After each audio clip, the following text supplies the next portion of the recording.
Hello everybody, Ray Garner with Garner Games here. This week I'm doing something a little bit different because this is an issue that I wanted to review, but it didn't make the cut because I try to just do one or two a week. So we're doing issue 2 and issue 1 simultaneously. The Deadly Tales of the Gunslinger.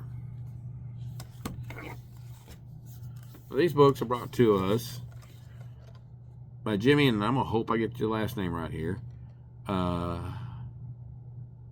I think it's Palmiotti. And our artist is Patric Reynolds. Now, one reason why I'm doing this book is because I've never been the world's biggest Spawn fan, but I am a huge Western fan. So, kind of crossing the line here, getting a little bit of comic books with my Western, and a little supernatural with my Western. I do like supernatural.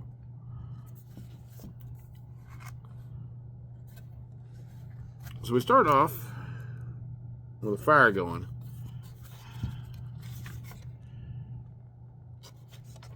And it doesn't really, it really ties in later as you kind of read the book, but it does kind of just jump. It's like you have the whole burning stuff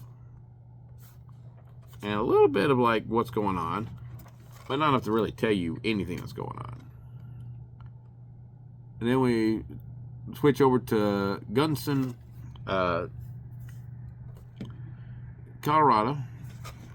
We have a stranger come in and he's looking for the sheriff. Meets the sheriff's wife and she's being very polite and invites him in and stuff.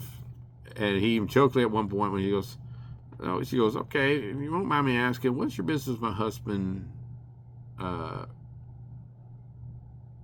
He goes, well, if I tell you, I'm going to have to kill you. You know, still want to know? And she kind of sits there, sour face, and he goes, I lied. I'm going to kill you no matter what. When the sheriff shows up,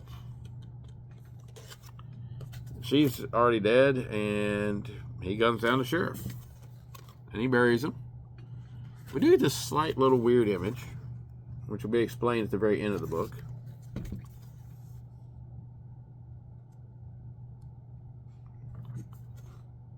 And he goes in town, and he releases the man that the sheriff has in prison. His name's Whitlock. And he tells him, I'm going to pay you a ridiculous amount of money, but I need you to do exactly what I'm telling you to do. I'm going to give you half up front and the other half when you're done. Then we cut to 1 month earlier.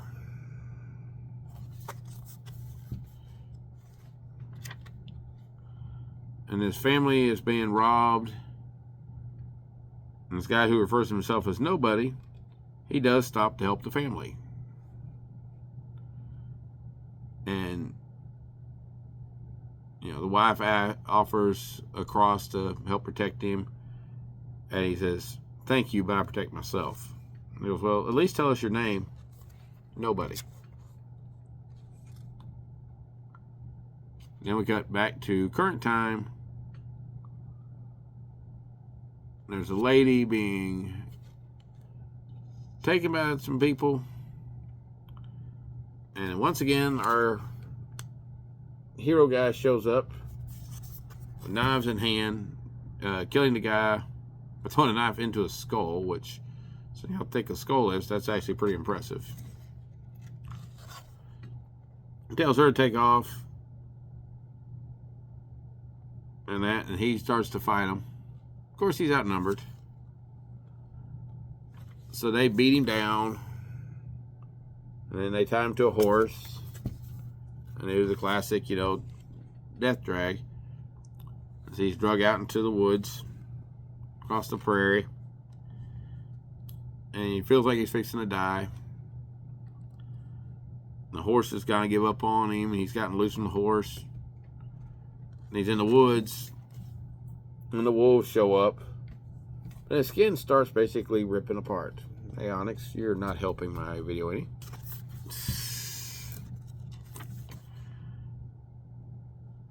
And it's extremely painful. And Crow's even bringing him his hat as he becomes the Gunslinger.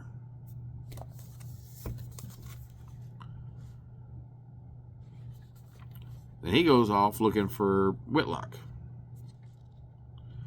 And a really cool, very Clint Eastwood scene here, where he tells the guy he wants the guy's name, he wants to know where he's at, and the guy told him, he said, you have to swear to me you're not going to kill me.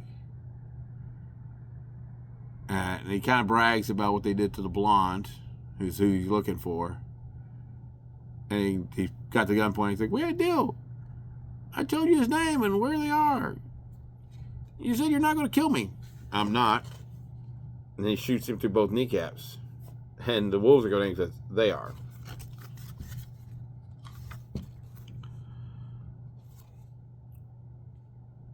So now we cut to, the old cabin out on the range. They have Amy tied up in there. And the guy who hired them shows up,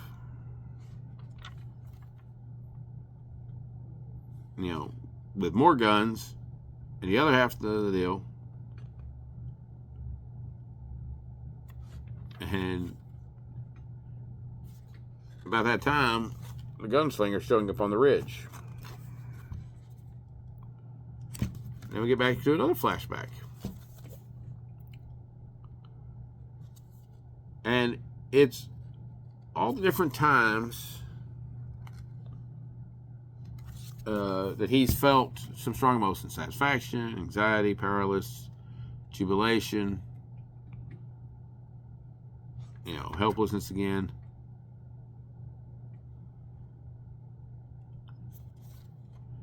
And then we got the, 2, 4, 6, 7 guys inside and 2 guys outside. And the 2 guys outside are going, okay, well, if you were him, and he is alive because they all think he's kind of dead. What ways would you go about it? And both of them agreed that he killed them 2 first silently. To get the element of surprise. And they have a long conversation, and he literally sneaks up between them and then takes them both out. And he gets in the door and shoots and kills everybody in there.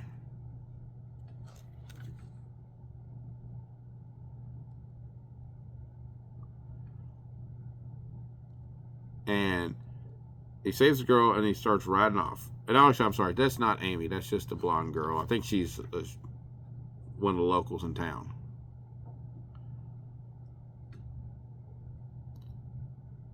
And he tells her to stay behind him. And then our guy who did all the hiring shoots and kills her over his shoulder through the head.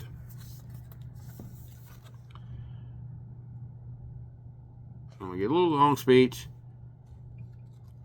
And the Gunslinger shoots him several times with a bullet. And he just starts laughing. And then he splits in 2. And we end our first issue with him splitting into these 2 demon things. I'm going to call them demon dogs based on some of the art in the next issue. And that's issue 1. Now we cut to issue 2. We immediately jump back into the fight.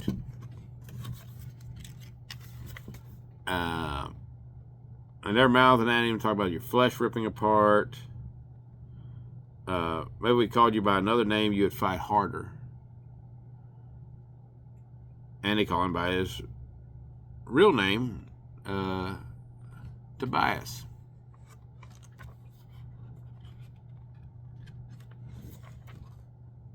But fight as he might, they kicked the crap out of him. And they take him and pin him to a wall on the cabin that he was in. And then remerge back into the one being. And he says, how do you know about my sister? And who the hell are you? And he says, "Happy trail," and rides off.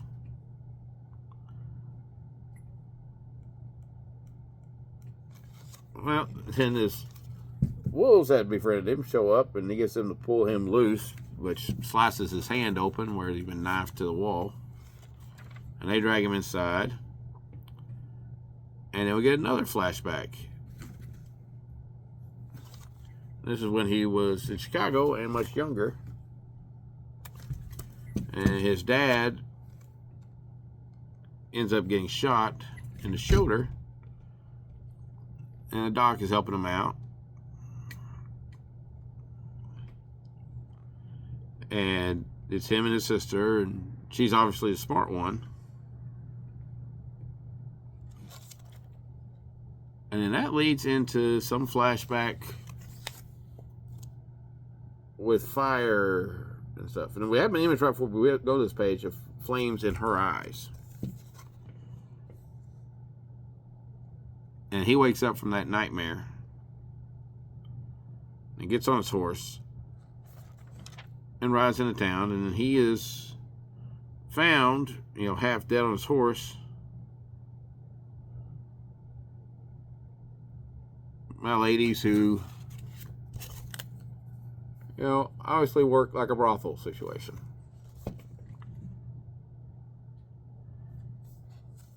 Well, the one lady insists that she take care of them while the other girl goes down and takes care of customers.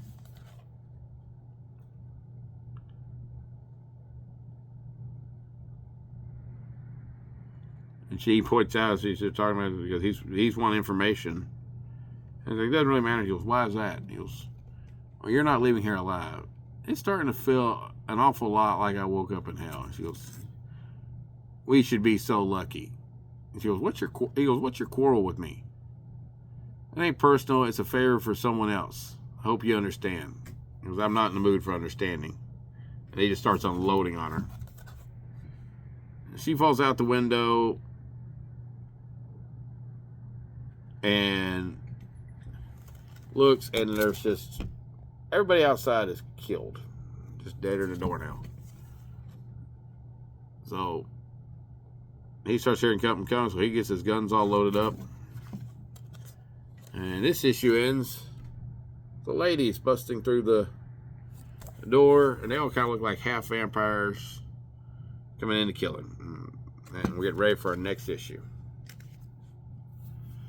I will say I was pleasantly surprised by how much I enjoyed this 2 issues. Haven't really been a big Spawn reader. I have read it in the past, but it was nothing that ever really hooked me. But this has very much a High Plains Drifter, Pale Rider, Clint Eastwood style Western to it, which is one of my favorite style Westerns. Got the supernatural stuff going on, which ties it much more into the Spawn universe. But it's, very straightforward. He's trying to find out what happened to his sister. Demons are messing with him. They basically made sure he became the Spawn. So, and it's definitely a mystery because it's not telling us why everything's going on. We're getting these flashbacks, and it's implied that, he's trying to find a sister, and she may be the main problem. Don't know yet, but it sure looks that way just based on what I'm seeing. Anyway, if you like Westerns, I think this is a great book. If you like Supernatural, this is really good. And, of course, if you're a Spawn fan, you should already be reading this. But anyway, I do highly recommend it. Check it out. Hang 'em high.